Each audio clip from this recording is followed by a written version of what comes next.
I know the procedure when somebody goes to prison. I know the procedure. So it was never about infidelity. When I came home, I went straight through that phone immediately. I know what was up.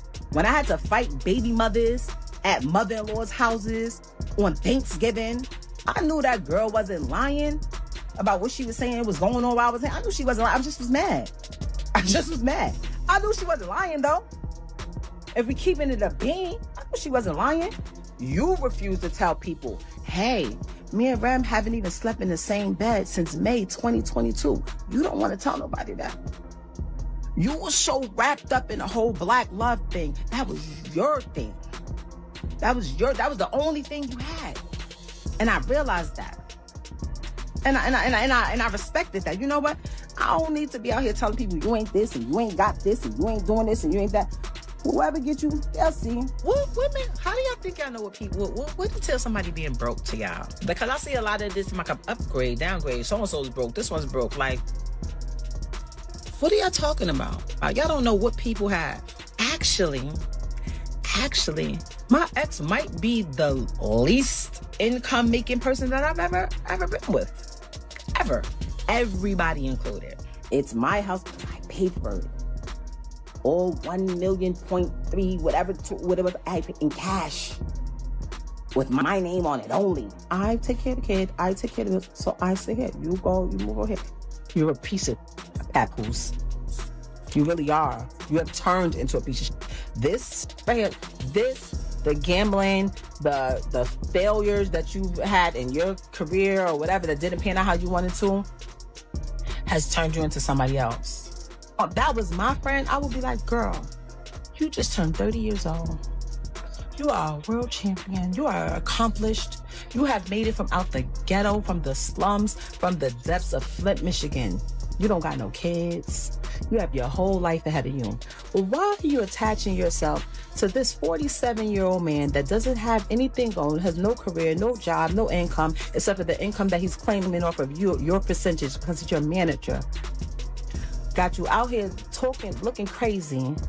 He's the one that don't want to sign, don't want to get his stuff out of his ex house. Doesn't be there for his child that he begged for, but telling you he wants another one. Let me guess. He's telling you he want a son, right? He has a son. He just doesn't like his son's preference, so he acts like he doesn't have a son. He has a son. We have a son. I would be telling you, girl, get your from over there. What are you talking about? Just days after Claressa Shields sat down for an interview and openly discussed her plans to start a family with Papoose next year, everything in her personal life appeared to unravel without warning. During that interview, Claressa came across as calm, reflective, and hopeful. She spoke confidently about her future, explaining that she did not want to wait until the end of her boxing career to become a mother. For her, life was not only about titles, belts, and legacy inside the ring, but also about building something meaningful beyond it. She emphasized wanting to remain healthy, strong, and active so she could truly enjoy motherhood, running around with her children, being fully present, and not feeling as though she waited too long to live that chapter of her life. At the time, everything sounded aligned. She spoke as if these plans had been discussed and agreed upon, giving no indication that trouble was brewing. Instead, she sounded secure, happy, and ready for the next phase of her life. Then, almost immediately, the tone shifted. Shortly after the interview aired, rumors began circulating online accusing Papoose of cheating on Claressa. The timing felt especially cruel. What should have been a proud and joyful moment quickly turned into a painful spectacle played out in front of millions. Instead of support and celebration, Claressa was met with criticism, jokes, and harsh opinions from strangers who felt entitled to dissect her private life. As the internet often does, people revived an old saying, "You lose someone the same way you get them." In Claressa's case, that phrase landed harder than most. Claressa began seeing Papoose while he was still publicly connected to Remy Ma. At the time, she believed the emotional ties between them were already broken and trusted what Papoose told her. She chose to move forward without questioning the past too deeply. Now, many believe history may be repeating itself. This time, Claressa is no longer watching from the sidelines. She is the one facing heartbreak, public embarrassment, and uncertainty. The same behavior she once overlooked now appears to be happening to her. Before things reached this breaking point, Remy Ma had attempted to warn Claressa. She claimed Papoose was not being honest and suggested he was using Claressa rather than genuinely loving her. Claressa dismissed those warnings, viewing them as words driven by anger and resentment. Given the tension between the two women, that reaction was understandable. They were not friends, and trust never existed between them. From the beginning, their connection was strained. However, anger does not always equal dishonesty. Remy insisted that Papoose was struggling financially and lacked stability. According to her, he leaned on Claressa to improve his lifestyle, image, and financial situation. She claimed he benefited from Claressa's success, income, and rising influence.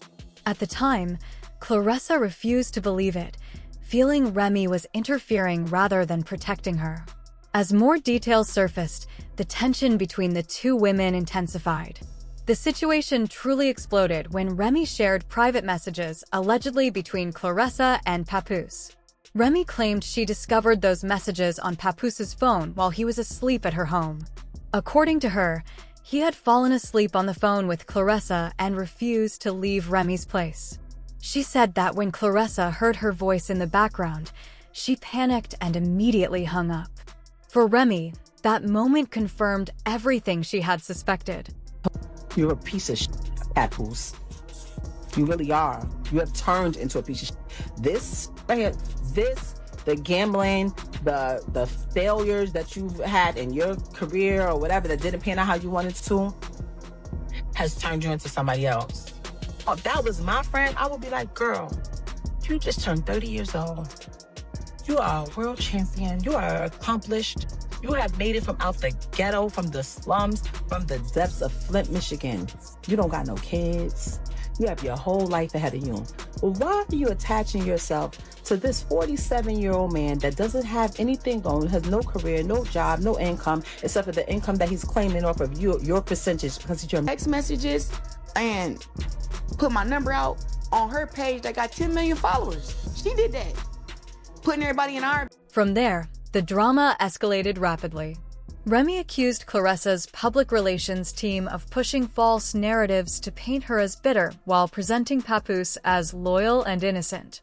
She said she repeatedly asked Papoose to publicly clarify the situation, but instead he urged her to remain silent. That response pushed her past her breaking point. Remy then made a shocking claim, alleging that Papoose once told her he would never be intimate with Claressa because he did not find her attractive, while also insisting she had proof that contradicted those words and was prepared to expose everything if necessary. Before these messages surfaced, many people had no idea Claressa and Papoose were involved at all. Once the story broke, social media erupted. Arguments, jokes, and speculation flooded timelines as people chose sides without knowing the full truth. Claressa responded publicly, questioning why Remy, who was rumored to be seeing other men, was angry over someone who had supposedly moved on. She also questioned why Remy continued tagging her if she was not the only woman involved. For a while, Papoose remained silent. Some believed he was avoiding accountability, while others thought he was allowing the women to battle publicly while he stayed out of the spotlight. Eventually, he spoke, and when he did, the chaos intensified. On Christmas Day, Papoose posted a photo of Remy with her new partner, Easy the Block Captain. He claimed that while he stayed home caring for their daughter, Remy was out with another man. He accused her of spreading lies out of anger because he had moved on. Remy responded by going live again, offering even more detail. She alleged that Papoose was not the loyal husband he portrayed himself to be, claiming he cheated throughout her prison sentence and even got other women pregnant during that time. She admitted she never fully believed he remained faithful and said that when she returned home, checking his phone confirmed her fears. She described confronting women at family gatherings and slowly accepting that the truth she had been told for years was a lie, Remy also claimed they had not shared a bed since May 2022 and said Papoose refused to make that public to protect the image of perfect black love, which she said was the only thing he had left. She addressed money rumors as well, insisting she paid for their home in cash, supported the household, and financed their child's needs. She claimed Papoose changed due to failed career plans and gambling habits. Papoose fired back, admitting to attacking Easy and claiming he paid all the bills, bought luxury gifts, and supported Remy financially. He mocked her for discussing money while wearing jewelry he said he purchased. He also accused Remy of secretly relying on him to write her music while publicly accusing others of using ghostwriters. By this point, the situation had turned into an all-out public war. Years of resentment, betrayal, and pain were laid bare. While Remy appeared emotional, many began reconsidering whether she had been telling the truth all along. New rumors even suggested Papoose may already be involved with another woman younger than Claressa. What made the fallout even worse was Claressa's recent interview about motherhood. Less than a day after sharing her dreams, those hopes were overshadowed by cheating rumors and public humiliation. Instead of planning her future, she found herself trapped in a situation that refused to stay private. Public opinion remains divided. Some believe Remy hurt her own image by oversharing. Others feel she had every right to finally speak after years of silence. Many believe Claressa ignored clear warning signs and is now facing the consequences. One thing is certain, this story is far from over. What began as love has turned into chaos, and all three names are now permanently linked in one of the most explosive relationship sagas in recent memory. The biggest question remains unanswered. Did Papoose really cheat on Claressa so soon after she spoke about their future? And will she walk away or stay and hope things change? Only time will tell.